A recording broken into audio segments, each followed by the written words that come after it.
Welcome back to the Gruber Morning Show. I'm Pete Gruber. I'm Mark Schaffner. Good morning. This is our Tuesday and Thursday EV podcast, and the image behind us is a rendering of an AI-generated studio. There we go. It just went away for a second. Are we okay? Okay. So, got a lot to cover today, and one of the first things that I was going to cover with you guys is Franz von Holzhausen is the Tesla lead designer that has been leading that design team for many years. It's actually his 15-year anniversary there. And if we can throw up a picture, guys, it's the Franz-1 picture. And it shows Franz when he was much younger, sitting there in Elon's office. And Franz has an interesting background, and if you think about it, a 15-year veteran at Tesla is pretty remarkable. There's some attrition there, and so he's, one of the ones that has stayed there a long time. And that picture, I think, is about to come. The background on Franz is he was born in 1968. He has been involved in design most of his life. He's the responsible, or his team, he led the design for the Tesla Model S. There's Elon and Franz 15 years ago, it looks like. The Model 3, the Model X, Model Y, the Semi, and the yet to be released Cybertruck, and the second generation Tesla Roadster. Prior to Tesla, Franz worked at Mazda, General Motors, and Volkswagen. And some of the history there is, in 1992, Franz started his career with Volkswagen, where he worked as a designer for the microbus and the New Beetle concept project known as Concept 1. In 2000, so 8 years later, he moved to General Motors as a design manager, where he worked on the Saturn Sky and the Pontiac Solstice. Now that Solstice looks a little bit like that new second-generation Roadster, so you can see some of his design elements being incorporated in that earlier car. In 2005, he then left GM and he took a role at Mazda, where he was chief designer. And there he led designs of the Mazda Kabura concept car, and that then debuted in 2006 at the North American International Auto Show, of the Mazda Furai concept car that was also unveiled at that point in Detroit. In 2008, Franz ended up at Tesla, and he's been known for designing, of course, a number of vehicles there, most of which we've listed so far. His personal life, he grew up in a household which was influenced by design. His father is an industrial designer. I've actually talked to his dad a few times. We link up on LinkedIn normally. And there's an interesting story about how Franz's dad decided that his son might benefit from an education at the Art Center College in Los Angeles, I believe. And that's where he eventually got his design degree. We have another picture, if we can pop that up. It's the clay. It's image number 1, guys. And what they talk about here is that designers still use clay models for a full-size 3D rendering. And one would think that in today's day and age with CAD and now artificial intelligence, it turns out that neither of those quite do the trick. They can go from CAD to clay with an automated rig, but the tweaks and polishing out the curves until they're pleasing to the eye, still somewhat of a manual method, apparently. That's fascinating, too, considering how good AI is getting and how good a CAD has been for many, many years. You're going from the older CAD versions of basic 3D wireframe modeling, which then you could say, okay, I'd really want to see what this looks like, to the more modern word. Man, it looks pristine, it looks perfect on the screen, but it's just not quite the same. Yeah. And I think the original Tesla Roadster clay model is at the Peterson Museum right now. Hey, Richard, you guys were there. Did you see a clay model?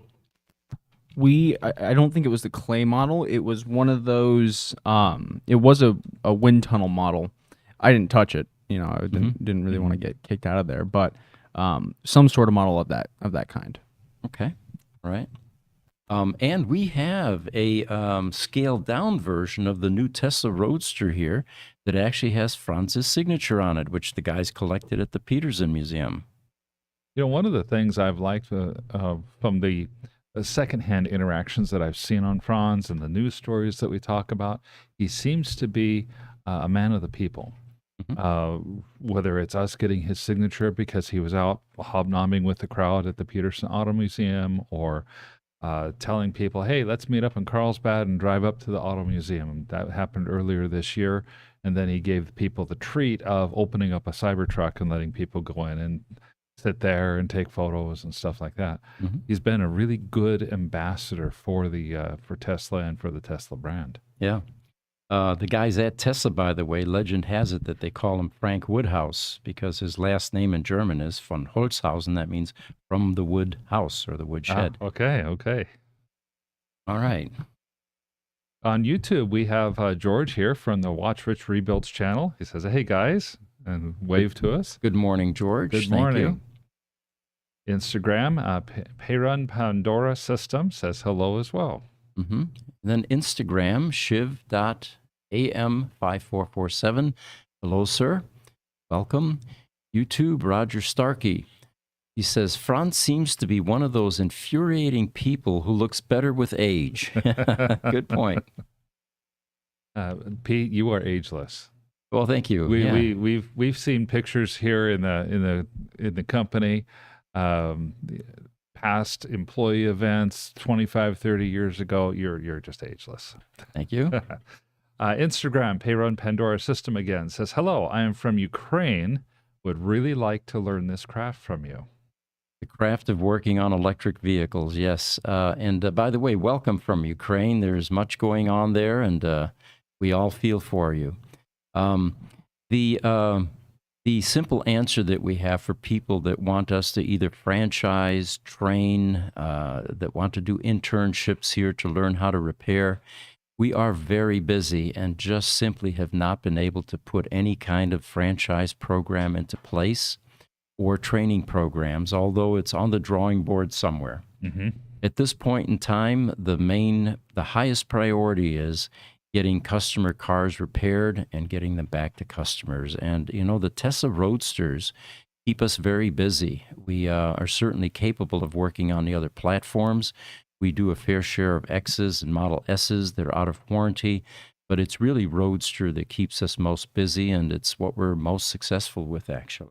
By all means, and the number of videos and things that we'll put out on Facebook or on social media, a lot of times, and the newsletters that we put out, that's one of the ways that you can get information about how to do a lot of these repairs, and is probably the best way that we have to help provide training. It's in the context of what we're doing already to help the Roadster community and Roadster owners and Tesla owners overall. What some companies that are in the independent space have been able to successfully do, like Rich Rebuilds, for example, was to find people in the industry that worked for one of these EV manufacturers or service organizations. And if they're looking for work, they've been able to hire them. And there's a wealth of knowledge that comes with that kind of on-the-job training that takes place, and oftentimes with the manufacturers, formal training. Go back to Fremont, and they get more of an education on working on their brand or on EVs in general. It will improve as time goes on because this is a rapidly growing, disruptive technology that is taking over transportation, and eventually the service delivery options and capabilities will improve and grow along with it. Roger Starkey from YouTube talking about Franz looking young. He says, much like Pete, smiley face. Thank you. Nulper53 on YouTube is with us again this morning. Good morning. He says, the cracked window on the debut Cybertruck is the signature from Franz that I want. Those of you that watched it, the look on their faces was priceless.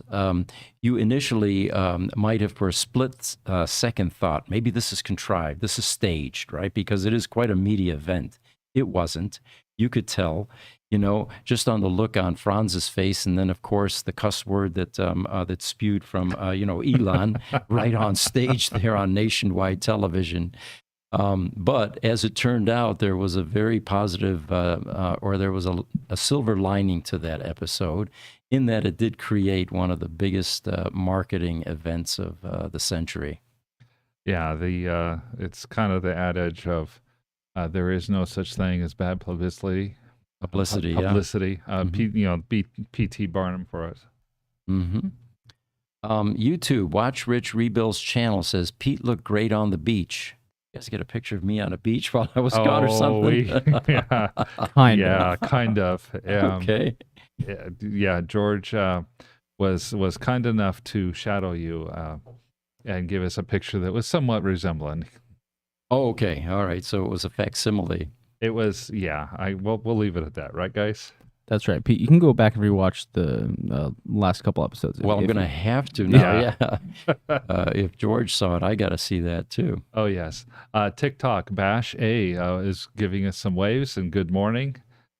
We encourage you guys, when you have the questions come in and the comments come in, tell us where you're coming from as well. We really like to hear see where you're coming in from, and helps people to see the kind of global audience that we have. So we've got some items here in the news, and the thing that stood out for me is there's some car manufacturers that are really struggling with how to transition and pivot into EVs, and the ones at the top of my list are Lamborghini, GM with a hybrid Corvette, Subaru most recently, and then we've got Toyota, of course, the people that could have owned the EV market after the wildly successful transition from ICE transportation into hybrids with that Toyota Prius. Both of them are in the news. Do you want to tell us about Subaru a bit? Yeah, Subaru is announced recently with Panasonic that they've started talks to build a medium to long-term partnership that's going to help to meet demand for their battery electric vehicles. They've also announced that they want to produce a battery electric vehicle around the time of the late 2020s. My take on this is that Subaru they're just another late to the game Japanese automaker. What has happened to the Japanese automakers? You go back 30 or 40 years, and they were the pinnacle of innovation and build quality and everything that we aspired to be in the automotive industry. Mm-hmm. Nowadays, they're getting left in the dust. Subaru is announcing their first foray into electric vehicles after there are now some 50 or 60 models out by at least a dozen different manufacturers, both legacy manufacturers and new manufacturers. And these are on the street being sold today type of vehicles.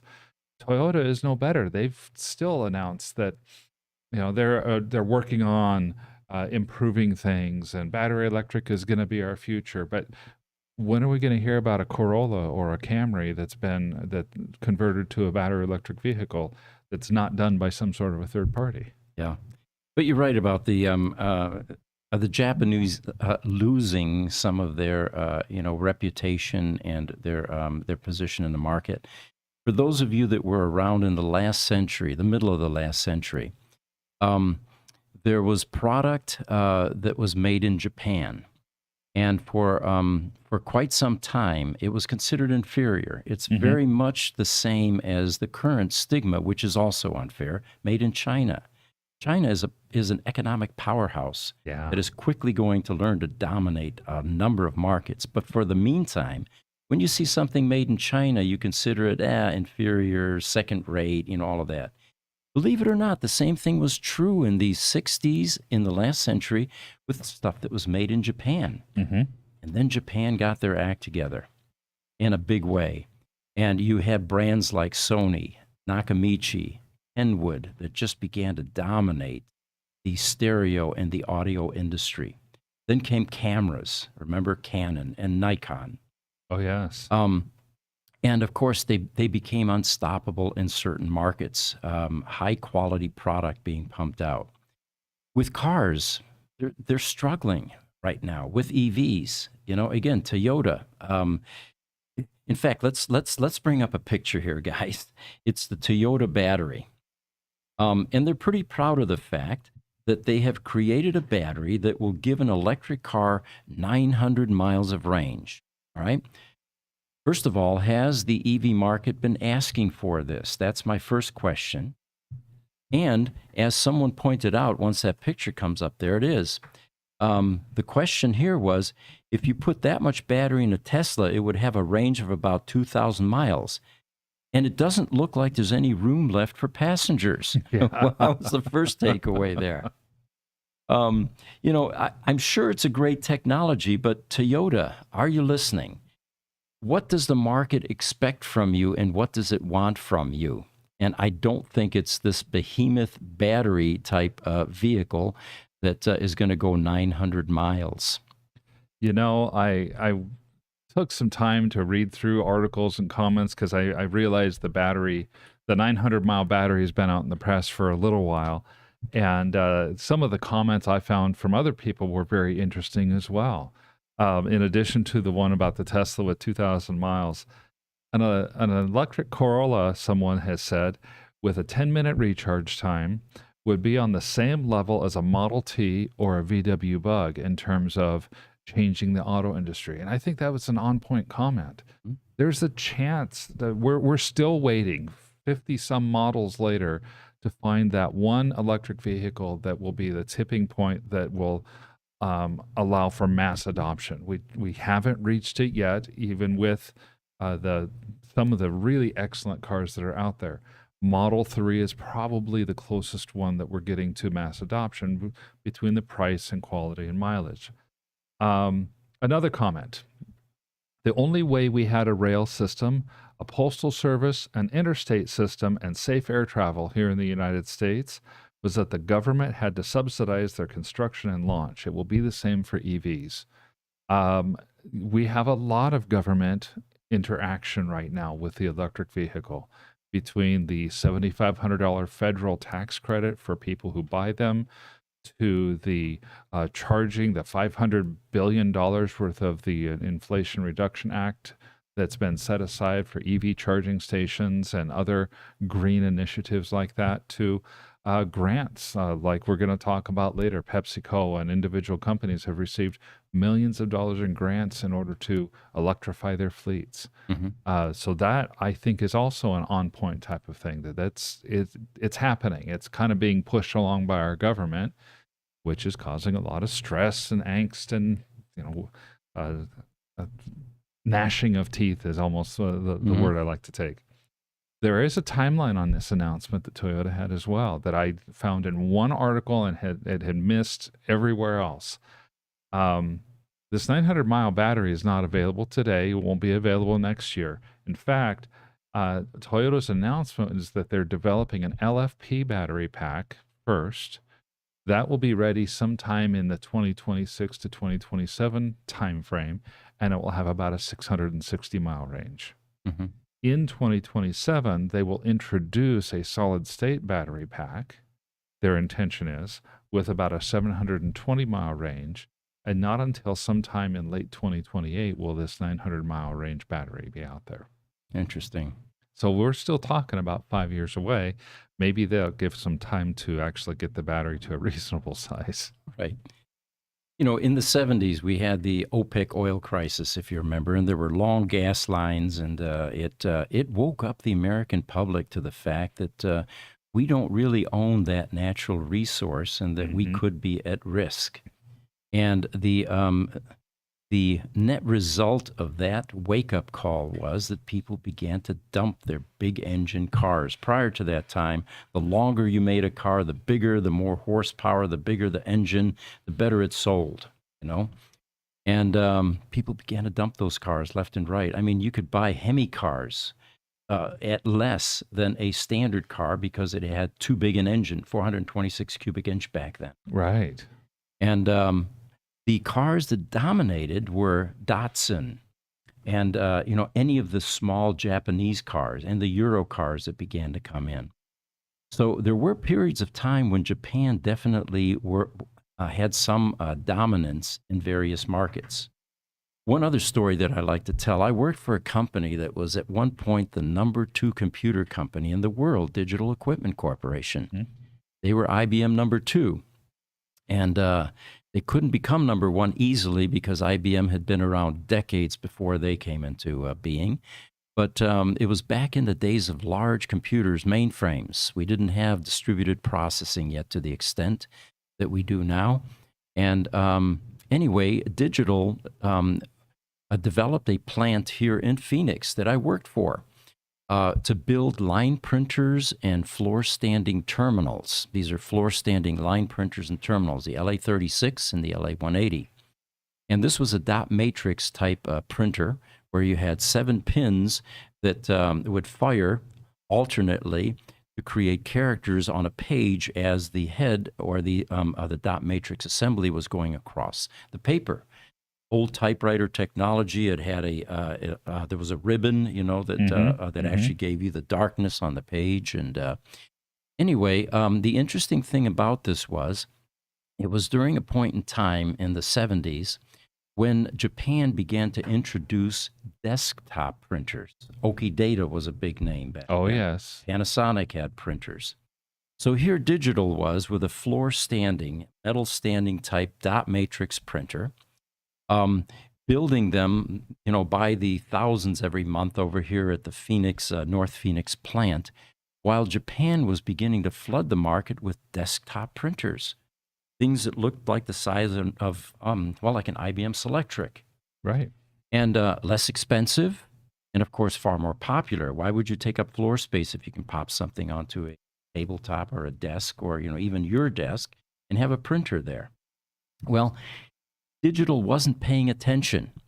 I know this because I worked there. And they began to get a backlog of product to the point where they needed more storage. And you know what they did? Rather than shift gears and build desktop printers to meet the market demand, they built a 500,000 square foot building to store all the printers that they were building that were surplus. Maybe optimism prevailed and they thought, well, maybe the market's going to recover, it's going to come back, we'll stimulate our distribution channel to sell more. Whatever it was, they began to fill this large building with excess inventory. And it's still there, by the way. It's now a co-location. It's over here on 2500 West Union Hills Road. Yeah. Right? Again, myopic thinking, not paying attention to the market. And again, Japan, they captured that market. What they're doing now with EVs is the same kind of a replay of a declining capability within their country. So. Yeah, it's declining. It's the reverse of what had happened before. They're afraid to innovate. They're stuck in their ways, as it were. I can still remember working through college. Downstairs in the hotel where I worked, I was up in the sales office in the evenings, was their filing clerk, and our front desk had a digital equipment VAX system, and sitting on top of the old printer, which was mostly non-functional for the hotel, was an Okidata printer. They used the digital printer as a printer stand for their Okidata. Because the Okidata was faster and worked better, and it had 24 pins instead of 7. Yeah, as sad as that is. And then, in the meantime, you look at these other countries. Look at China, what they're doing with EVs. Yeah. They're rapidly gaining market share. What was it? We presented some of those statistics just within the last few podcasts. Well, China is, they're the number 2 EV maker in the world. They're oh my goodness, the name is slipping me right now. The Chinese company that's going to be Tesla's biggest rival. BYD. Thank you. Yeah, BYD is going to be Tesla's biggest rival, according to Tesla. And most of us here in the States have never heard of BYD because we've never seen a BYD car except in pictures. Yet they're putting out beautiful, technologically advanced, and high quality vehicles today. Mm-hmm. They're going to be a force to be reckoned with for decades to come. Yeah. So I'm staying with the Subaru for just a moment. There's some additional information. Subaru currently offers one all-electric model, and that's a Solterra electric SUV.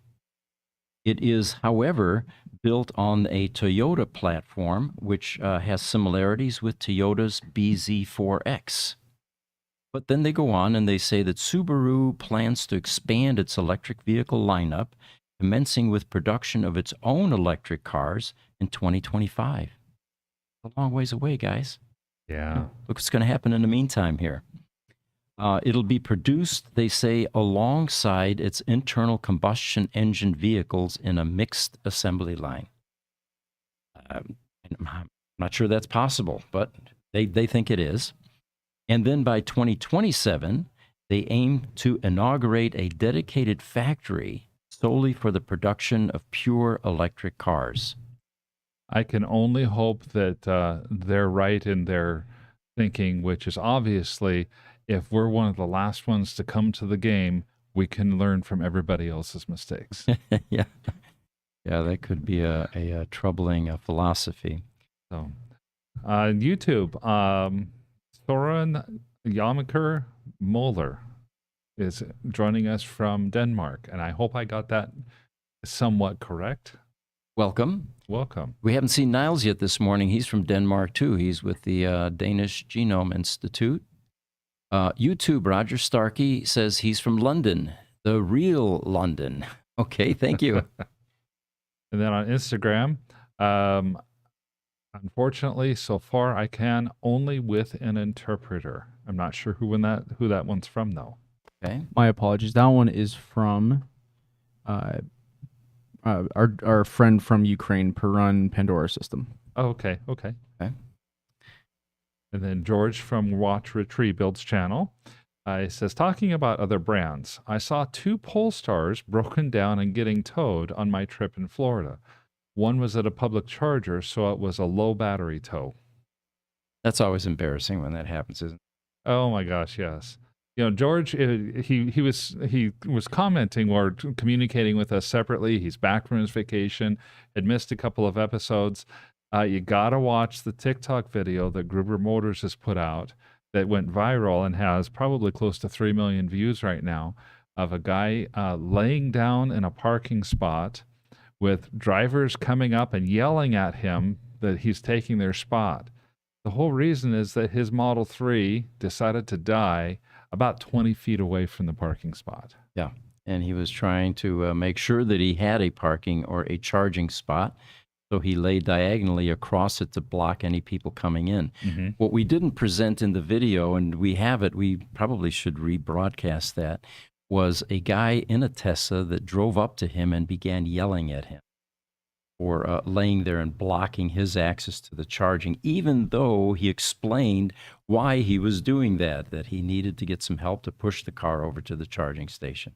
Yeah, and rather than get help, he wanted to take the charging station away. Yep. Ugh. So, can you guys scroll down just a little bit on the questions? I think we have other down. I'm sorry. Yeah, there we go. Roger Starkey on YouTube. Japanese automakers are suffering from corporate ego. Yeah, I agree. Good point. And then next, Niles has joined us from the Bion Danish Genome Institute. He says, good morning. It doesn't look good for GM and Ford. Maybe they should get together with Aptera about making a 4-person car. Then current batteries would have a long range. Would boost Aptera too. So I actually agree with that. Ford and General Motors have really struggled. Ford talked, we were talking in our last podcast, I think, Pete. Ford has about $2.5 billion in profit, bottom line, through the first half of the year, but for their ICE vehicles, and about $1.1 billion in losses for their electric vehicles. And I had heard that made the news over the weekend. They've dropped their Ford Lightning prices by as much as $10,000, and I'm thinking, maybe it's time. Maybe it's time. I wonder if that was precipitated by Cybertrucks beginning to get released now. I'm wondering as well. Yeah, because if profitability isn't there, you would think that they would have kept their their high margin pricing intact. And, the other thing that's really revealing about that whole Ford situation and that Ford F-150 Lightning, um, their dealers, which are supposed to be supporting the manufacturer, are selling them for $20,000 over MSRP Right. because they can. Yeah, because they can. It's a money grab. And even Ford itself, if you remember when they first announced the Lightning, they said the base trim would be $39,995. And within a year, that itself had gone up to $59,995. Yeah. So while ostensibly they said it's because of material costs, I'm not buying it. I think it's more because it was corporate greed than anything else. Interesting. Okay, so we've got the PepsiCo, the semi truck. You want to handle that one, Mark? Yeah, Pepsi has made the press again recently. Pepsi has a Pepsi green initiative, basically. They did get a grant of about $31 million from the government to help electrify their fleet. Pepsi's green initiative includes actually a wide range of vehicles, anything from electric forklifts to delivery vans to 21 Tesla semis. Okay. And more recently, they've been talking about the Tesla semi fleet, and they had unveiled their fleet in the Sacramento facility. They've stated that the Tesla semi fleet was made possible through a grant by Sacramento's Air Quality District. And then in February, they expanded its Tesla Semi Megacharger. They had originally submitted to install 8 Megacharger stalls at their facility in Fresno, but now since they have actually 21 Tesla Semis now, they expanded those set of stalls. Some of the things that they noticed on the Tesla Semi is that first, its range is coming in at pretty close to advertised. The advertised range on the Tesla Semi is around 500 miles. These semis that they have, they typically drive them hard. They're typically driving 12 hours a day. 3 of the 21 semis are specifically geared for long haul, or they're specifically designated for long haul, which means they're taking trips of up to 450 miles. The other thing, and they're successful in these trips, obviously. The other thing is charging times. It's not unusual for a truck driver who has a diesel truck to have to spend between 20 and 30 minutes filling his fuel tank with diesel when he goes into the gas station. That's just how much diesel the tanks hold. Tesla drivers are talking about being able to go from a 10% charge to a 90% charge in about 20 minutes.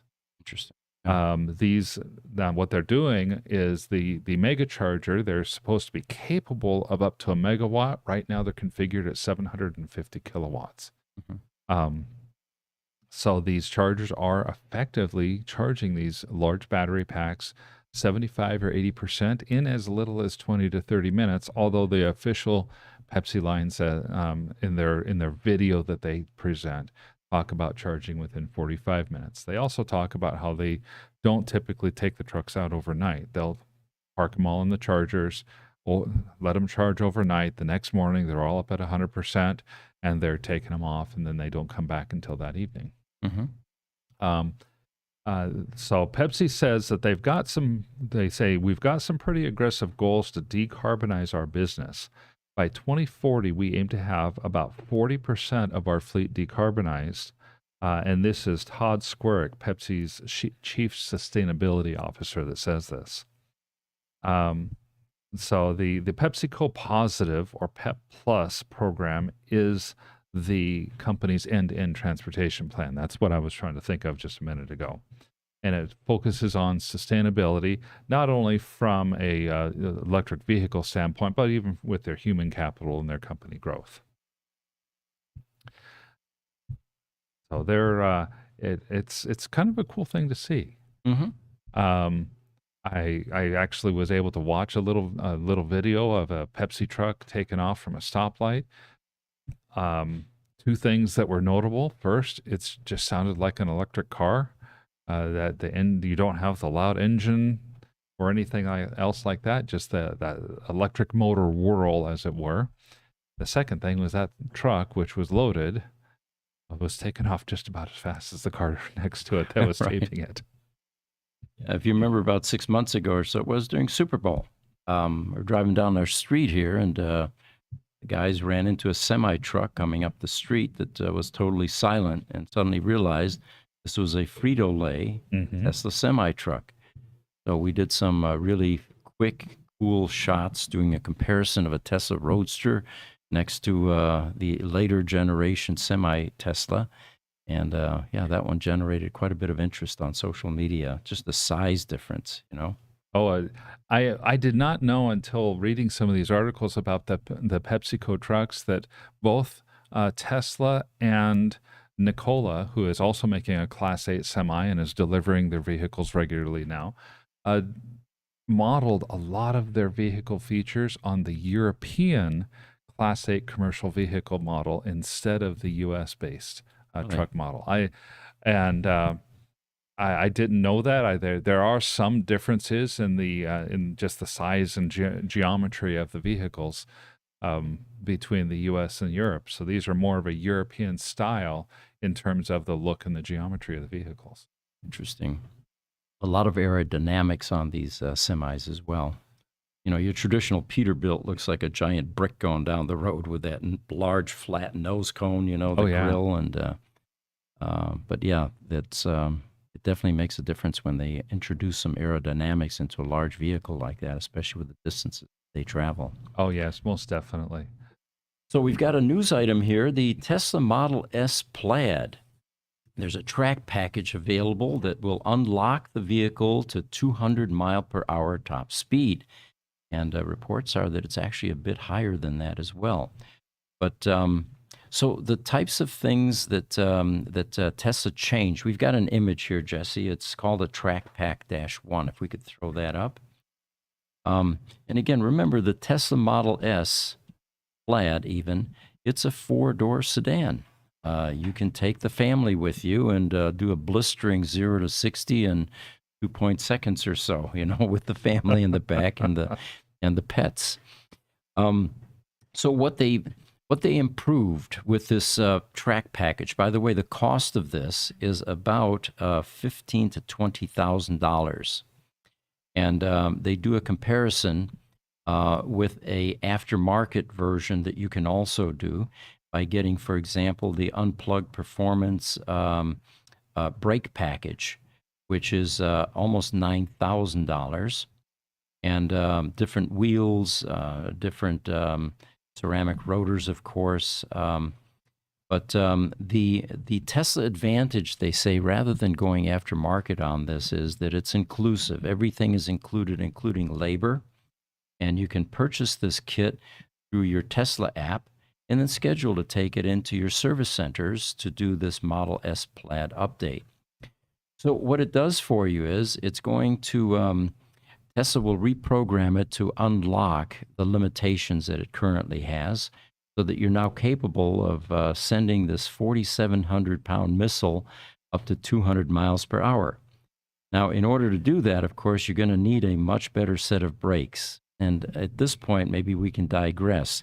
There's a local Model S Plaid customer here that is definitely into experimentation, Uncle Chet.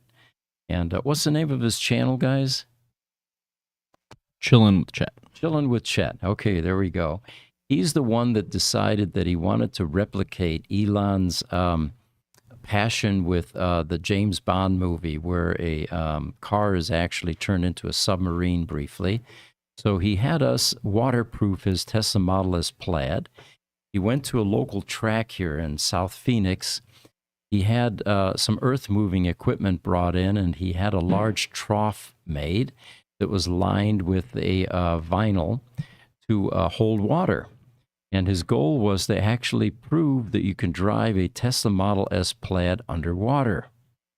It was last summer. I remember it was brutally hot because we were out there waiting in the direct sun, no shade, of course. for this event to occur.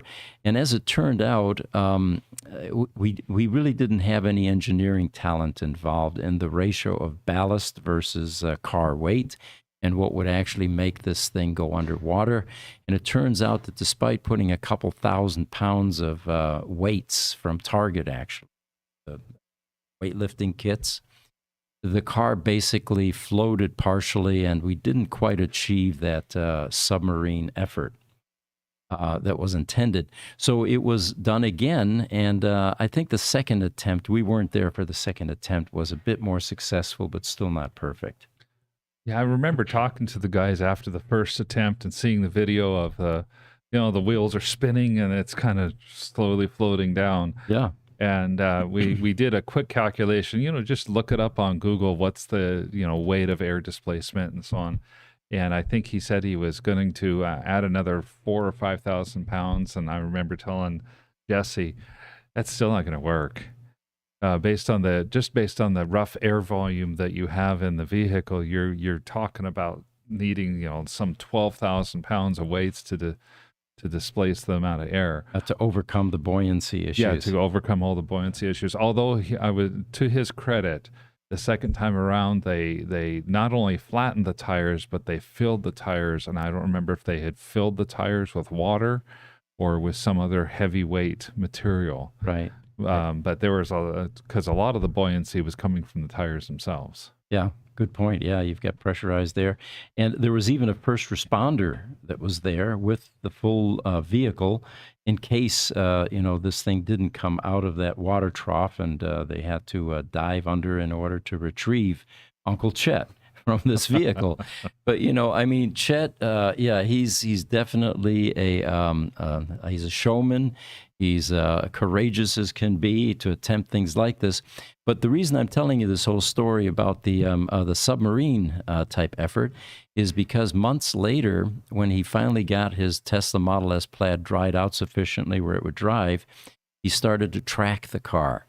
And it was the same kind of a thing. There were some good intentions, but it turns out that despite a brake upgrade that he had selected at the time, recognizing that it's going to be difficult to run this car on the track with brake fatigue and overheating and all that, he ended up plowing into a curve or some of the barriers on a curve because his brakes gave out despite having upgraded them.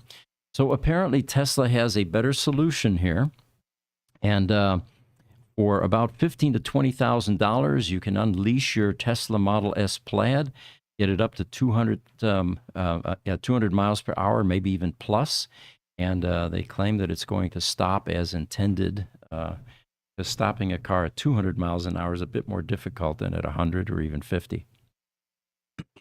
The math that goes behind momentum is staggering when you begin to understand it. I remember getting a lesson on momentum with automobiles, with an automobile, standard brakes, trying to stop for a tree that had fallen in the road. And if you were at 70 miles an hour, you would stop right at the tree from when you first saw it. At 100 miles an hour, you would slow down to 70 miles an hour. Okay. By the time you got to the tree, so you would hit the tree at 70 miles an hour. So I can't even imagine 200 miles an hour. I think the missile moniker that the article has given is absolutely accurate. You're not really driving; you're just kind of pointing at that point. Yeah. I have a friend in town here who took his Bugatti Veyron to a track in Europe. It was a 5-mile track, and actually got up over 250 miles per hour and joined the 250-mile club. Got a special jacket with a moniker. And same thing, they had to unleash the car, the software in the car to allow that. Yeah. And I think 254 was his top speed on that car. But again, yeah, you have to think, how's that thing going to stop? The Veyron or the Bugatti brakes, of course, are way over the top. Yeah. Perfectly engineered for that kind of performance. And the car is going to be much, much lighter than a Model S Plaid. All right, YouTube. George is chiming in. He says most Americans on average drive less than 50 miles a day. That means that the 900-mile battery would last over 2 weeks before a charge. We're getting back to that 900-mile battery that Toyota is coming out with. Yeah, we've got quite a few comments that apply to that, and then some that apply to the former stories. So All right. we'll want to catch up. YouTube, Heinrich Liesner. He says, "Hi there, gents. The news article from Toyota is a recycled and updated article from 2012 in regards to the solid-state battery technology." Well, thank you for pointing that out. I did not realize that. I didn't realize that. I saw that a lot of magazines, a lot of online news portals brought out this story in June of 2023. So I had thought it was a new and newsworthy article as well. So what we're saying is that these news-type organizations sometimes regurgitate. Is that right? Absolutely. Okay. Instagram, Collins_coffee_dadsy. He says, "I like the show." Well, thank you for joining us. And YouTube, Ray Johnson is joining us. Thank you, Ray. He says, "I just got a vent. 212 Model S P85. Love the vent feature at the app or on the app. Is there any way to use the app center screen action to close all 4 windows when you get back into the car?" Continued. Or his continuation is, "Or must we close the window with the window switches?" Ray, we've been looking for this because he had come to us with a question on this a little while ago, and I have not been able to find it yet. The biggest reason for me personally is the Tesla Model S that I drive happens to have a salvage title. And when I try to connect the app to it, for some reason, Tesla doesn't recognize that the car exists. So I can't connect the app. There's a very specific reason for that, like no support for salvage vehicles. But, you know, I remember when we did Uncle Chet's car in preparation for the submarine type event. We spent a lot of time trying to make the car waterproof. We ended up taking the wheels off. We found little vents underneath in the tire compartments, for example. Mm-hmm. They were one-way valves to allow air to escape from the cabin, but not from the outside in. But despite that, we ended up closing some of those. We also ended up spending a lot of time with Vaseline petroleum jelly, just simply waterproofing connectors, wiring harnesses, you know? Sure. But yeah, it was quite an experiment. I think we've got a video on that whole project that people could see on YouTube. Do you guys remember if there's a video out there on that? It was no, not off the top of our heads. All right. That was before my time. If we didn't, we should have. Let's put it that way. I believe we have something either on TikTok or on our Facebook shorts, our Facebook videos. There is one. I've got a mental image now of a submarine type Model S in water. And yeah, it's out there on YouTube. For those of you that want to see it, you'll see some of the preparations we went through to try to waterproof that car. Instagram, AZ_EV_King.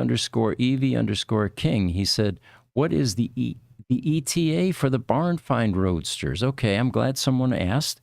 The cars are on a ship right now. They will be hitting the Long Beach Pier August 26th. And from there, Mark is working on customs paperwork to make sure that this is only a few days once they arrive. Correct. That's correct. We're working with the owner of the vehicles and with their customs broker to make sure we have all of the I's dotted and T's crossed and red tape all taken care of. And so that way they can be ready to go. Hopefully we'll only be a couple of days in customs and then we'll be on their way here. Mm-hmm. The sea containers that they're coming in, they were transferred into smaller sea containers, which is a good thing, actually. We don't have 40-footers that we have to try to juggle. They're in 20-foot sea containers. There are 3 of them. And we have an area that we're going to stage them in front of the Gruber Motor Company building. Mm-hmm. We've invited some social media people like Supercar Blondie, for example. Be wonderful if they show up, and we'll have a second event here as we unveil these barn find Roadsters. And this time around, we're going to be able to extract some data from the cars. The first things we're going to do, of course, is clean them up. We'll do an inventory, and then we're going to tap into the vehicle management system. We're going to reactivate the 12-volt systems. We're going to take log files, and we're going to uncover what the circumstances were at the time these Roadsters died or got bricked. We're going to be able to establish timelines. We're going to be able to see actual odometer readings. What is unknown at this point is when Tesla was creating cars back in the day, how much test driving and how much, if any, miles were put on the odometers back then. Yeah, I think another question that we are anxious to answer is were the service plugs pulled on these cars before they were put on the sea containers, knowing that the cars had batteries that would not likely last for the entire duration of the trip? So we're hopeful that that will be the case, in which case we might have some very small log files. Yeah. It'll be an interesting, no one is really thinking that the batteries were going to be able to remain dormant without any drain whatsoever for 13 years. But this will be the first time we'll be able to find out. I did talk to Tesla Corporate and some of the engineers involved in the battery project, and they said that for the ESS packs, as they call them, energy storage systems in the Roadster, they would routinely top charge them just like we do over in our Gruber Power Services building for the UPS batteries. So they were on a routine charging or trickle charging process. So we'll find out whether without any of that, if there's any life left in these batteries in these cars. Pete, do you think that those cells are going to have any kind of corrosion on them, like a remote control would if you left AA batteries in there for too long? The lithium-ion batteries don't suffer from that problem, except in a few production failed type cells. And I think in all of the years we've been repairing Tesla Roadster batteries, we've seen maybe 3 to 5 that actually had any kind of leakage. We're not anticipating that. And remember, the Tesla Roadster batteries, many of the legacy batteries from 2008 are still going strong, are still in the cars, are still functional. No one yet knows what the end-of-life symptoms are going to be in a multi-cell 18650 lithium-ion battery pack. It will be very interesting to see. Ray Johnson has another follow-up question for us about the vents. It says, do the Roadsters have this vent feature?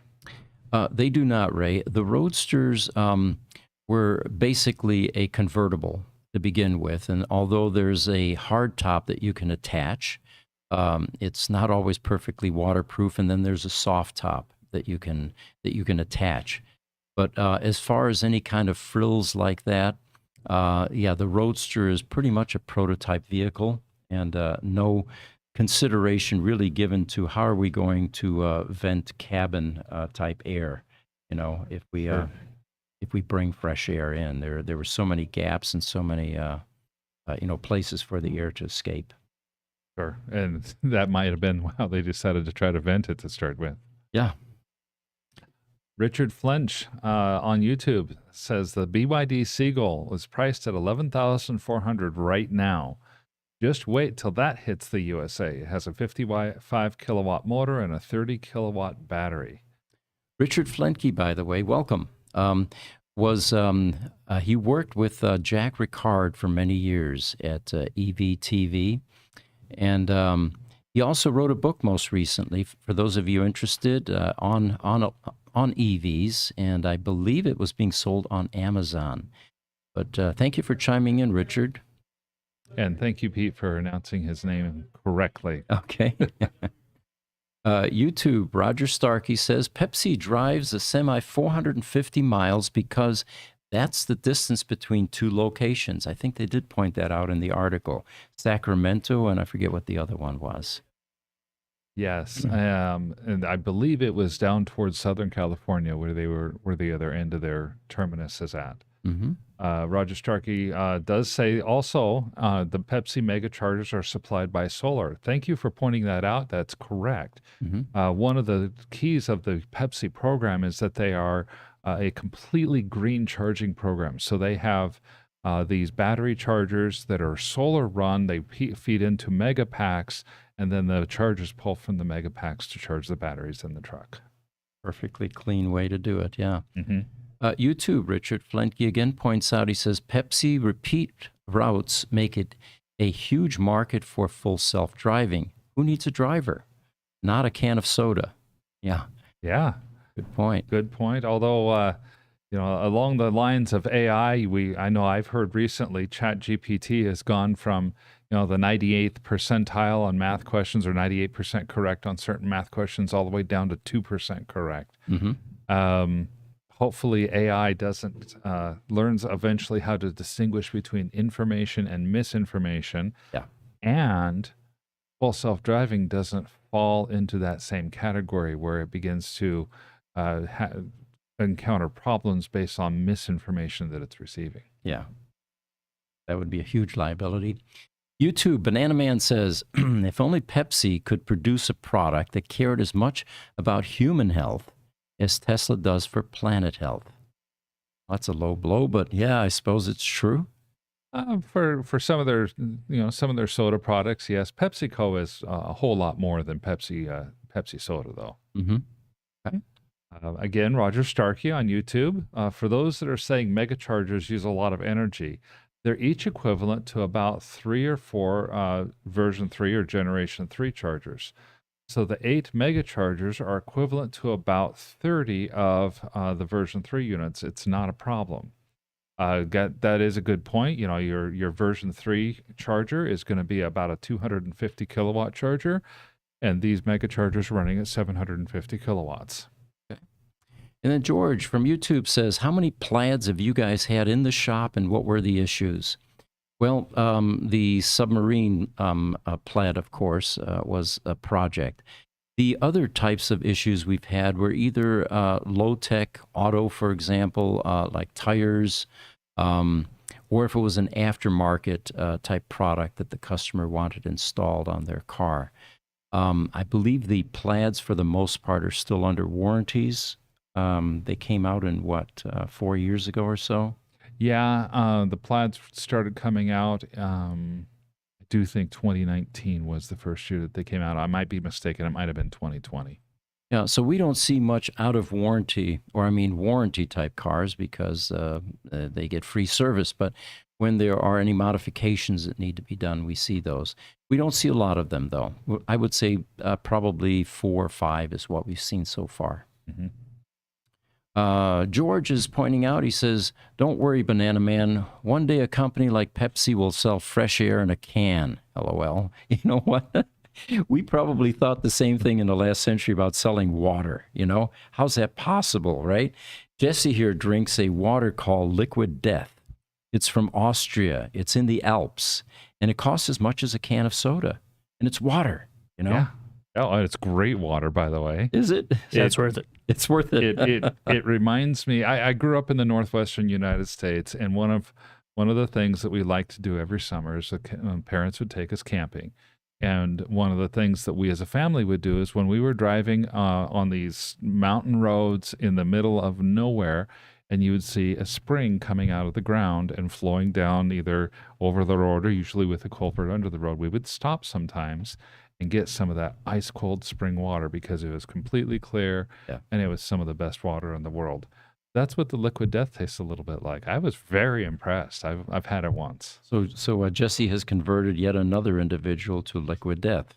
I'm not going to say converted necessarily because I'm more of a reverse osmosis type of guy. Oh, like an Arrowhead plastic bottled water. Okay. Gotta be careful with reverse osmosis. As far as I understand it, that removes a lot of the healthy benefits of the water. Oh, the minute.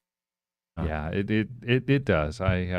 He's drinking one right now, actually. You didn't see him on camera. How much are one of those cans? Well, I buy these in 8-packs from Amazon, and it's $11.99 for an 8-pack. So, that's not too bad. It's not bad. Okay, yeah. That's not too over bad. $1 a can, but yeah. All right. I think Jesse's main goals so far, from what we've experienced, are to convert people to 2 things. 1, Liquid Death. 2, Fusion. Fusion, yeah. And it's coming because there's Don't some forget news about- on Fusion. Don't forget about aliens. That's 3 now. Oh, but that's Sunday morning. We don't do that. That's the AI podcast, right? TikTok. Johnny Doe says, where can I see a video on the race/crash? If you go to Uncle Chet, or just Google Uncle Chet, or go to YouTube. What did you guys say the name of the channel was? You just said that. Uncle Chet's channel. Chilling with Chet. Chilling with Chet. Yeah, you can see, and yeah, it's not a pretty sight, but I think the car's back on the road, and I'm sure the brakes have been improved since then. You know, Pete, that video, it reminds me, the sounds that he made in that video reminded me a whole heck of a lot of my motorcycle crashes. Really? You know, there was a running joke between me and my friends that whenever you crash, there's only one sound that you can make, and it's just, you can't, there's no breath that can come out, and there's no words at first. And then there's that distortion of time when a split second can become minutes in your head because you've just sped everything up tremendously. YouTube lightning rod. Hello from Thunder Bay. It's 29 centigrade and 34% humidity, sunny and warm. Well, we are envious. We are so envious. That's about, for those of us here in the States, that's about 85 degrees or so. Now, YouTube, Nolver53 points out, he says, BZ4X sounds like a lab classification for a new disease. You know, I always get a kick out of these foreigners that come up with names that make perfect sense in their language in their country, but they come over here and you're going, what? You know, it was kind of like Elon's son, X something something. Yeah, yeah. Well, even the one of the more famous gaffes from years ago, the Chevy Nova. We think it's a cool car here. It's a kind of a muscle car, and they tried to sell it in Mexico, and they couldn't sell it and they didn't understand until they found out that Nova means no go. No go, okay. In Spanish. And then there, of course, was Pinto, which, gets into a whole different world in Latin America. Yes, yes. YouTube, Richard Flenke says, Spaceballs, quote, "May the Schwartz be with you." Thank you. Thank you. George says, is it a requirement to have a beard to get hired at Gruber Motors? Oh, yeah. Let's see how many bearded guys we have here. Jesse, you have a beard? I can't remember. I mean, slightly, Yeah, but they can only see you guys today, and there's no beards going on there. No beard here, and Victor doesn't have a beard, and obviously Miranda doesn't have a beard. Right. But you know what I was amazed at? Richard, he decided to have long hair because he's always wanted to have long hair. But the rate at which he grew his hair long is just over the top. It's like on steroids. I still don't understand how you got shoulder length hair within like 6 months or something like that.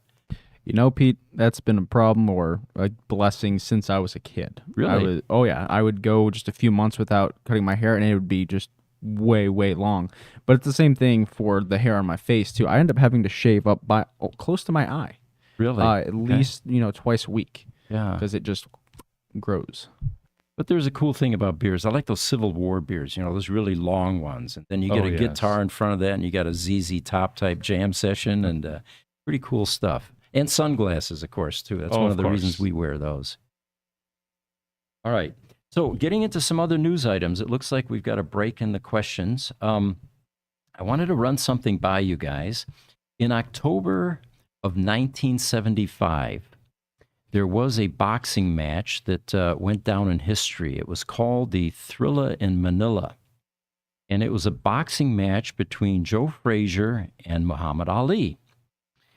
And it was a brutal match. It went 14 rounds, and no clear-cut victory. I think there was one, and I should probably know who that was. Do you remember? Was it Ali that won that one? I believe it was Ali that won that. And the reason it was in Manila in the Philippines is that Muhammad Ali had been banned from fighting in the United States. It had something to do with Vietnam War protests, I believe. Yes. Okay. And but anyway, more than 500,000 people, 500,000 people paid to watch the Thrilla in Manila. And I remember it was a huge media event. There were months of promotion and sensationalism, and it made the headlines and all of that. And what they witnessed was one of the greatest fights in boxing history. Well, we've been dancing around this Zuckerberg and Musk cage fighting thing for some time now. And I initially thought, this is just a publicity stunt. You know, these guys, they're not physically fit. They're going to hurt each other. Somebody's going to, you know, sue each other at the end, you know, all of that stuff. Yeah. But it made for great headlines. But this thing seems to be gaining momentum. It's gaining traction. There's yet another round of this now where I thought it had gone away last week, and suddenly it's back in the news. And both of them are saying, you know, this is real. We're going to do this with some caveats. And one of the caveats is apparently Elon has had some neck injury from a sumo. Can we bring up a picture here, Jesse? Bring up sumo wrestler. And I did a bit of research on this, not real deep, but some. And it turns out that Elon, at some point in the past, had done something like this before and decided that battling a sumo wrestler would be fun, in his best interest or whatever, and he got hurt. And it crushed one of his discs in his neck between C5 and C6, which, by the way, I have some experience with. I had a pinched nerve in 5 and 6, and about 3-4 years ago, I spent almost a year being completely miserable because the pain from something like that is unbearable. The body can't, or the brain can't distinguish between real trauma and a pinched nerve. And it thinks that, you know, that the skin's being ripped off your arm, for example, or you've plunged into, you know, hot water but anyway, so I feel for Elon on this issue because that can be very painful. And then I noticed for a while that at one point Elon began sporting a bandana. And I thought, wow, he's you know, moving into a different fashion realm here, because it was usually black shirts or, you know, jackets. And then he had the bandana for a while. And then the bandana came off and I noticed there was a scar right here. It was about a 2-inch, 1.5-inch scar. And I immediately put 2 and 2 together saying he must have had a neck injury. This is before I knew all of this. Yeah. Because usually when they go into your vertebrae in your neck, they go in from the front right here, because you would think they would be, it'd be easier going in from the back. But I guess to do any kind of disc type work, they have to go in through the front to separate them. And for those of you that want to see a cool video or not cool, if you go on YouTube, you can see some of these types of surgeries. Oof. And they'll convince you you'll never want to do this, right? So I knew that he had some form of surgery on his neck. And this is certainly not the type of thing that now puts you in a position where you can do a cage fight, because all bets are off. You know, there aren't many rules in a cage fight. In a boxing match, yeah, at least you have some basic rule, right? Right. Well, anyway, apparently Elon did now admit that he has had previous surgery between C5 and 6, and that they fused or put a plate instead of a disc in between that those two vertebrae. But apparently it's giving him problems again now, and he's saying that he's going to need an MRI before he can go into this cage fight to determine whether he needs surgery or not. Well, again, my advice would be, let's not do the cage fight, but if we must, I went to AI and I said, okay, guys, it looks like this cage fight is gonna happen. So I asked AI, and this is the prompt, come up with a batch of short slogans for the Musk-Zuckerberg cage fight, like the Thriller in Manila. And ChatGPT-4 did not disappoint. I got 14 variations of cool slogans for this new fight, this 21st century fight, and I'll read some of them to you. One of them is the Silicon Showdown. Another is the Bite Brawl of the Century. Oh, and that's with BYTE, guys. Exactly. That's my favorite one so far. But here's my favorite one. The Ultimate Geek Fight Night. Remember, these guys aren't athletes. They are not trained cage fighters. They have an IQ well beyond what a normal cage fighter has. I mean, do bright people really go into a ring with chain link all around, with no rules, and somebody has to emerge victorious, and you know you can get your brains bashed out, right? No, I mean, everything goes from kicking to, you know, choking to you name it. Most people with a half a brain won't go for this type of thing, All right. Now, I'm probably saying rant stuff here, and you guys are probably going to create shorts from this, right? I can tell something's brewing here. So, my favorite was the ultimate geek fight night because these guys are highly intelligent business leaders. They are revered for not their physical prowess. We're not looking for Arnold Schwarzenegger bulging biceps underneath their t-shirt here. We're looking for their creative and critical thinking processes and what new things can they come up with that would help humanity. So having said all that, I'll read a few more. The Silicon Smackdown, a clash of the tech titans, Musk versus Zuckerberg unleashed. And it goes on and on. So those of you that want to play with AI, see if you can come up with some of your own. But it looks like the cage fight may happen unless the prognosis from Elon's doctors are this may not be a good idea and you need to go back in for surgery. I personally think the prognosis is they're going to continue to keep this in the press until such time as the internet consuming public starts to get tired of it, and then Musk will come back and say that he can't do it because of the surgery. Now let me ask you something. What indications would we have that the information age or the internet public is getting tired of this? That's a good question. Because there's going to be a large contingent of people that will never get tired of stuff like this. I mean, we already have enough trolls that are saying, oh, this is BS, this isn't real, So maybe that intensifies. But yeah, that'll be an interesting thing to watch for is, how will people, when will the indications, or when will the public finally have enough of this? And what will wake up these two guys and say, maybe it's not a bad. Yeah. I mean, if you look at sports books, they'll go through and they'll do simulations on two sports teams to figure out the percentage that one team has of potentially winning a contest versus another team. Yeah. For example, the Arizona Cardinals, which are probably not going to be very good this year, they may simulate 1,000 seasons of the next coming NFL season in order to come up with, oh yes, the Cardinals have a 0.93% chance of being victorious. So how long before they have the AI simulators coming up with Musk versus Zuckerberg and the percentage chance of each one beating the other? Now that would be a good thing to feed into AI. Yeah, might convince them to avoid this thing. Maybe. So, did we have the sumo picture up?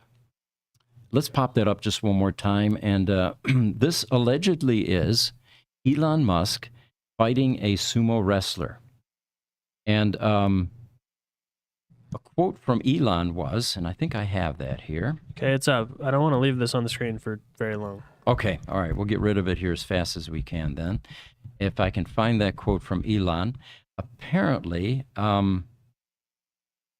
this is a quote from Elon. He says, I managed to throw him, but it cost me smashing my C5 and C6 disc and 8 years of mega back pain, finally fixed with a C5 to C6 disc fusion. If you look at that guy on the left there, throwing him would take an enormous amount of strength and probably knock out anybody's back, Sure. But my hat's off to Elon for attempting it. What can I say? He and Mark Zuckerberg are both that ultra competitive natured type of person. That's why they have the multi-billion-dollar companies that they have. Yeah. Let's let them continue moving their competitive juices in areas like that where they can help serve the public. So we got some interesting comments here now. YouTube. All right, George says, in 1975, I was 3, LOL. Well, it sounds like you're a lot younger than me. In 75, I'd already graduated. Yeah. YouTube. Again, George, he says, I'd love a fight between Elon and Mary Barra. Okay. Now, there's a visual. Can you get that out of your head, do you think, from here on I out? don't think I can. Niles has also said on YouTube, could the bandana have to do with Musk's hair implants? Way too low, Niles. Yeah, way too low. And then George comes back and says, we could set up a betting pool on our website for the cage fight. That's not a bad idea. Well, yeah, except we might run into some state of Arizona anti-gambling issues. Okay, good. Yeah. Yeah, good point. Instagram, Arash_ESMali72. He says, hello, good time. Well, we appreciate you joining us. Thank you. And then George is back and says, that picture of the sumo just reminded me that I have to floss my teeth today. All right, George. Okay, You do George. have an excellent sense of humor. You caught that finally, right? Oh, jeez. George, that was great. 10 out of 10, man. Yeah. That's pretty cool. All right. Moving right along here. Yeah. On that note, Yeah. Well, there's one other thing that there was Motor Trend came out recently with a top 10 list. Mhm. The Motor Trend is known for this, and this year's top 10 list is the best 10 electric luxury vehicles. So without too much ado, let's go into that list. It was I was a little surprised. Some of the people on the list were not as luxury as I would have thought, but the top three I thought were kind of notable. Number 3 on the list was the Model 3. I think of it as it's a good, really solid vehicle. They like the driving, they like the range, they didn't really like the build quality, but they said overall it falls into the small or compact luxury sedan. And then Motor Trend said it was one of their overall their best small compact luxury vehicle, regardless of drivetrain type. Number 2 is the Model S, a larger full-size luxury vehicle. They love how it drives. They love awful lot about it. But their number 1 was the Lucid Air. Really? Yeah, they said, and I'm just going to read this from Motor Trend because I feel like it's very succinct, and they really pile on the love here. Mm-hmm. They said there's a new king of the EV luxury sedan hill in our Motor Trend Ultimate Rankings, the 2023 Lucid Air. It's a car conceived not by tech people, but rather by car people. It's gorgeous, naturally athletic, and massively spacious. Lucid offers a vehicle that can stand toe-to-toe with the Model S. Speaking of, we recently tested the highest performance spec Lucid Air Sapphire, Lucid's Plaid Fighter, and it is the quickest car we've ever tested in the quarter mile with a blistering 0 to 60 time of 2.2 seconds. The Air feels 2,000 pounds lighter than it is, with neutral handling and incredible acceleration. The interior is as beautiful as the exterior, with the expected array of tech features and more. The tech isn't foolproof, but it's hard to beat the Air for comfort. In many ways, the Air embodies EV luxury. It's brutally quick in performance, effortlessly cozy in comfort, and dramatically sleek in style. Takes my breath away. This was the kind of an accolade that Tesla received many years ago for the Model S by Motor Trend. Mm-hmm. And it looks like the king has been replaced at this point in time. It really does, and we've talked about in the past how with Peter Rawlinson at the helm, Lucid seems to have really taken efforts to become the anti-Tesla in many ways, where Tesla is chaotic, where Tesla is kind of Rambunctious and seat of your pants, rambunctious. Lucid's very very organized. I could see a Tesla office being just a complete chaos, messy type of office, but lots of stuff gets done. Lucid is going to be everything is neat, everything is in its place, everything is super organized, and they also get lots of stuff done. They've had what we've heard like from the likes of Sandy Munro, where he says the motors and the engineering that went into the motors on the Lucid vehicles is unlike anything he's ever seen before, and it's spectacular. Motor Trend tends to agree. And what is amazing is the variation in stock prices between those two companies. I think that Lucid just hit another low of 631 or something like that this week. Yeah, they, my take is, I will disclose, I'm an owner of some Lucid stock. So this is not intended as advice. It's my own personal opinion, regardless of whether I own stock or not. My take is that Lucid is undervalued, though. Mm-hmm. I realize that they have had their struggles. I still think that the company has the foundation and underpinning to truly be a great leader in the EV marketplace. And I think they have a chance at some point in the future of being able to rival Tesla in terms of just raw production output with better quality. And I think they're going to be one of the few rivals that may actually push Tesla to be better as a company than they are right now. Well said. And of course, the concerns are fundamentally survival, and even that, based on who is funding the company, I'm not sure that that should even be a concern. Yeah, I don't think it will. The Saudis have put a lot of money into Lucid. I know that they have been working with Lucid and kind of pushing them toward building another vehicle assembly plant in Saudi Arabia. The Lucid Air sedans are starting to be exported to Saudi Arabia as well, and they are hugely popular over there. So I see, I still see a good future for Lucid, in spite of the stock price, in spite of what you see. I agree. Okay, YouTube. George is asking, have you guys worked on any non-Tesla brand EV vehicles in your shop there? Yes, George, when we first got started, we didn't have enough Teslas to work on, so we tackled any EV that would come along. We did the Ford Fusion, we did the Chevy Bolt and Volt, we did hybrids, the Toyota Prius. We used to replace batteries and repair those. So yes, we did, and thankfully we're very busy now with Tesla, where we don't have to work on those other brands anymore. You know, the problem is the support for EVs with these other brands that I mentioned is almost non-existent. And although we're very good at finding ways to get around that, we do reverse engineering. We have extraordinarily talented engineering people that can actually reverse these types of processes to give us the information we need on how to repair it. It's still daunting. It's not easy. And then, of course, trying to buy parts is a whole nother issue. So we're grateful and enjoying our Tesla relationship and our Tesla focus at this point in time. It doesn't mean that we're going to remain with Tesla forever, because other EV manufacturers are looking at us to help with their service delivery system. Mm-hmm. So that is also in our future. But at this point, yes, we've worked on a variety of other brands. What we try to stay away from is the fun projects, fun for me, which is an EV conversion. Take a 64 Mustang, for example, and electrify it.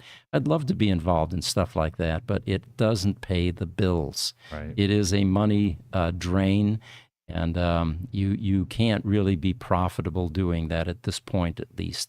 Eventually, we're going to have the equivalent of EV crate engines, where you have a plug-and-play method, and they're specifically designed and built for various platforms of cars, like a VW Bug, you know, the old 60s version. Doing an EV conversion for those, someone will eventually have an entire package that will give you everything you need to do the conversion, so you have fixed cost, and you can anticipate what your margin is. But for now, at least, we're just staying by the sidelines and watching that whole industry evolve. Could you ever imagine if Lucid were to build a motor that were as large as the Tesla electric motor, and scaled because their motor is smaller with the same power, so you have more power and scale, and then you drop that Lucid motor into a Tesla Model S? Wouldn't that be a social media event? Lucid powered Tesla. Yeah. Oh my God. Yeah. We just gave a whole bunch of people an idea there. Rich, are you listening? This sounds like something right up your alley. Instead of putting a V8 into a Tesla, let's put a Lucid drivetrain in and see how the market recognizes or evaluates that change. By all means. Niles has a comment for us on the Lucid, recent Lucid news, and says, at the current rate, Lucid has money left for 7 quarters. It's not good when their sales are down and inventories are up. Hope they survive. You know, I think about that often, Niles, but let's remember the guys that are funding this effort are the same ones that are building a ski lodge in the middle of the desert. So, you know, And the other thing that I look at is continuously is their claim to fame is rapidly dying. This whole fossil fuel gig that has made them what they are. They realize that their future is going to be in embracing these technologies that are going to replace fossil fuel. So unless they're foolish, I don't think they're going to give up on Lucid. Lucid's biggest strength is also one of their biggest weaknesses, in my opinion. They're beautifully engineered cars, and they win all kinds of awards. Lucid is an engineering company right now at its leadership, not as much of a sales company as somebody like a Tesla. And the engineering company may be, it might be that they are getting stuck in that loop of looking for perfection when they could be just working at, let's get something that's excellent rather than perfect. I'm really, really interested to see what happens when the Gravity SUV comes out. Lucid has, I still think they've done a good job with their luxury vehicle. It's not meant for everybody. I think that once the Gravity SUV comes out, my understanding is it will be priced closer to the market that the other SUVs that are ICE-based are at. Mm-hmm. And so it'll have a much wider swath of potential market than the luxury sedan vehicle has. That's a good point. In the last century, the auto manufacturers had a broad range of product that addressed various markets. You had your luxury cars, of course, and your upper-end cars, and then your middle of the road. But then you had cars that came out without carpeting. They had a vinyl floor mat on them. Yeah. The original Ford Mustangs had a very definite price point that had to be met. And it was $2,000 or under, I think, $2,000. You used to be able to buy a car for $2,000, guys. Yeah. No frills, nothing fancy on the inside. Naugahyde seats. There was no leather in there or anything like that. No luxury.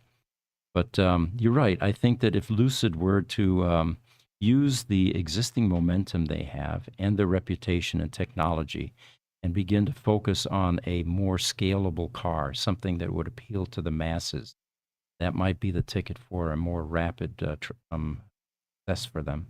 I think it would be, and I'm hopeful that they will continue to go in that direction. My biggest hope and my biggest fear is that is with what they've got going with their new SUV that's due out around this time next year. When that Gravity SUV starts to roll off the lot, is it going to be the luxury SUV that's between $90,000 and $150,000, just kind of hitting the same market that their car is? I think that would be a mistake, frankly.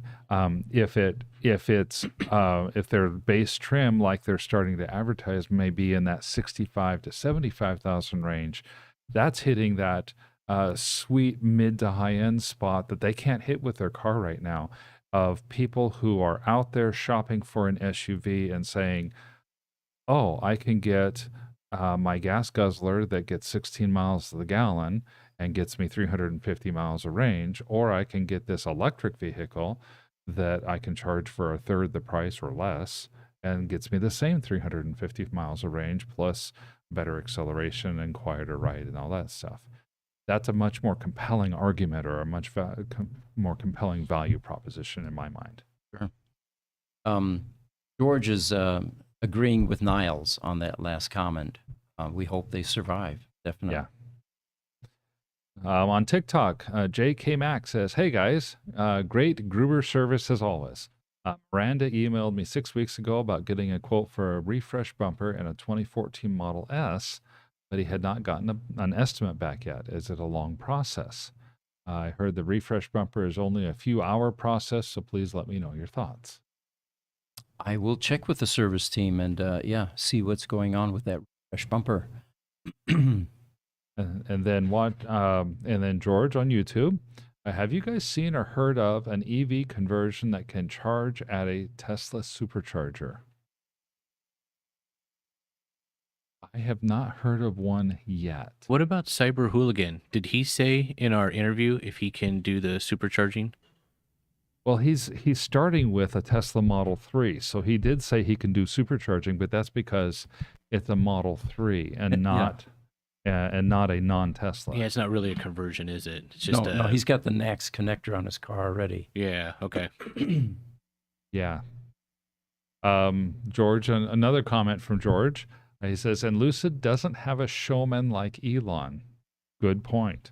Or a showman like Pete for Gruber Motors. You know, Pete Rawlinson is an engineer. You've seen him there with his whiteboard, and he go through the the technology that's inside the cars, and it's difficult for an engineer to muster up the personality necessary to be a showman. And not everyone is blessed with that. But the future that I see for Lucid is that the current staff that is there now is not the staff that will be there forever. There will be many other people that will be involved. One of the names that comes to mind actually at Lucid is Zach Edson. He used to be a Tesla employee. He is, I believe, their national sales manager at this point. And it will be people like that that will eventually emerge in the limelight. We'll still have our engineers doing the whiteboard stuff. Right.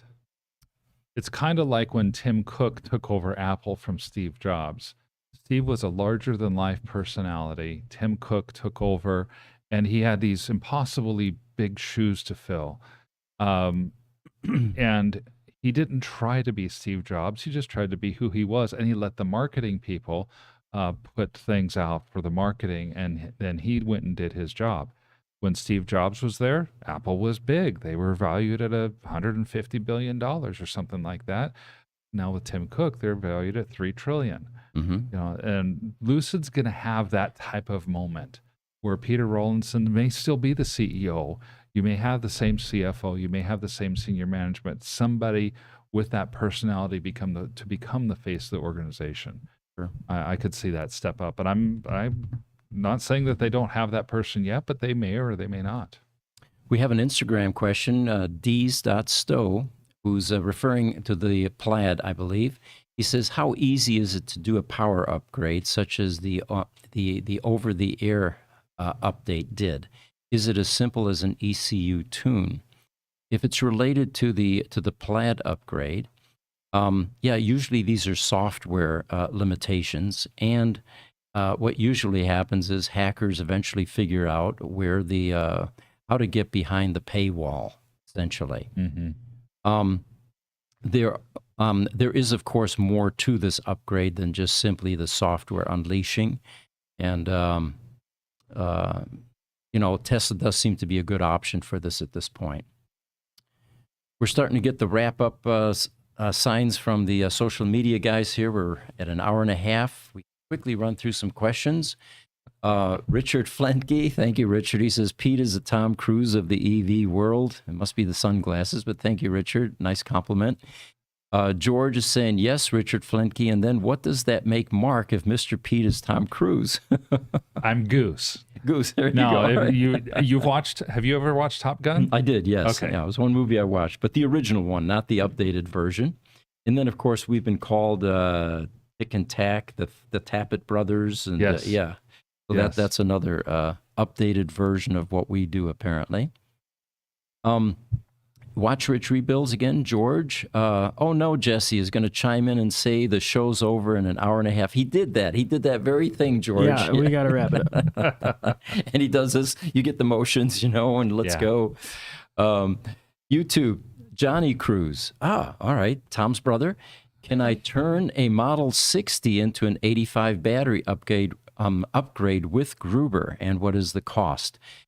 Yes, you can go from a 60 to an 85. There is some programming changes that need to be made, and off the top of my head, I can't give you a cost. It also depends on the battery, the replacement battery. Is it going to be something you buy on eBay? Is it something that we procure? Is it a brand new? Well, no, of course, the 85 would not be brand new because of 90s. But yeah, the cost could be quoted. If any of you are interested in doing business with Gruber Motors, ev@gruber.com for those kinds of questions. One more Niles comment. This was to George. He said, I have no idea, but if Pete was Waldorf, Mark might be Statler. Okay, right. Yeah. So, well, thank you guys so much again for joining us today. It's a true joy to be able to have the privilege of participating and being on the show here. So we appreciate all you guys do. Look forward to seeing you again tomorrow at the Tesla Roadster Roundtable, same time, 10 a.m. Pacific Daylight or Mountain Standard Time. And then Thursday, we've got this show again at 10 o'clock as well. And I agree. Thank you for joining us. We'll see you on the next show then. Take care.